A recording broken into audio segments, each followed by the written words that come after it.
সিদরাতুল মুনতাহা পর্যন্ত যাওয়ার পরে আবার আমার নবীর কাছে জিবরাইল ডাক দিয়া কয়, ইয়া রাসূলুল্লাহ, নবী গো, ও মায়ার নবী, আমি আর সামনে যাইতে পারবো না। নবী কয়, কেন রে জিবরাইল, কেন? জিবরাইল ডাক দিয়া কয়, ইয়া রাসূলুল্লাহ, ও মায়ার নবী গো, আমি যদি সামনে যাই, আমি জিবরাইলের নূরের পাকা গোলা জইলা চারকার হইয়া যাইব, আর নূরের তাজাল্লিতে জোরে কোন সুবহানাল্লাহ। বোঝা গেল জিবরাইলের নূর আমার নবীর নূর এক নয়, ঠিক না বেঠিক?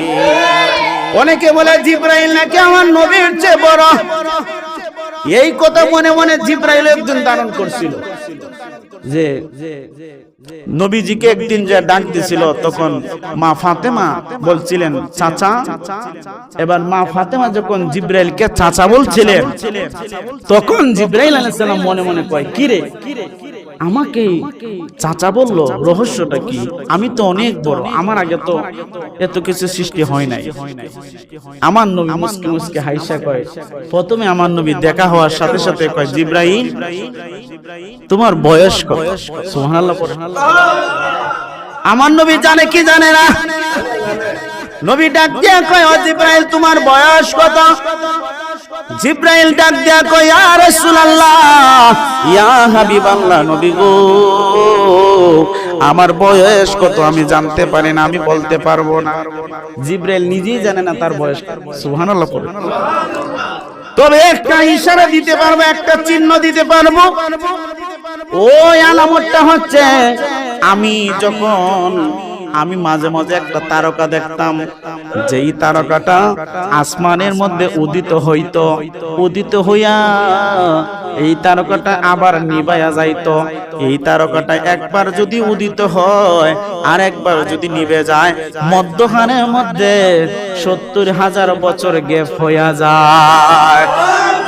আমি জিবরাইল ওই তারকাটারে আমি জিবরাইলের জীবনে ৭২,০০০ বার দেখেছি।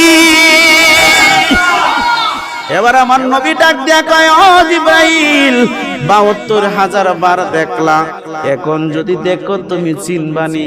নবী টাস করে পিঠের নবীর জামা ওরাকটা একটু তুল দিয়া নবী জিবরাইলকে কয়, জিবরাইল, দেখো তো আমার পিঠের মধ্যে যে তারকা, ওই তারকা তুমি দেখছিলা নাকি? এইটা চিনো কি চিনো না?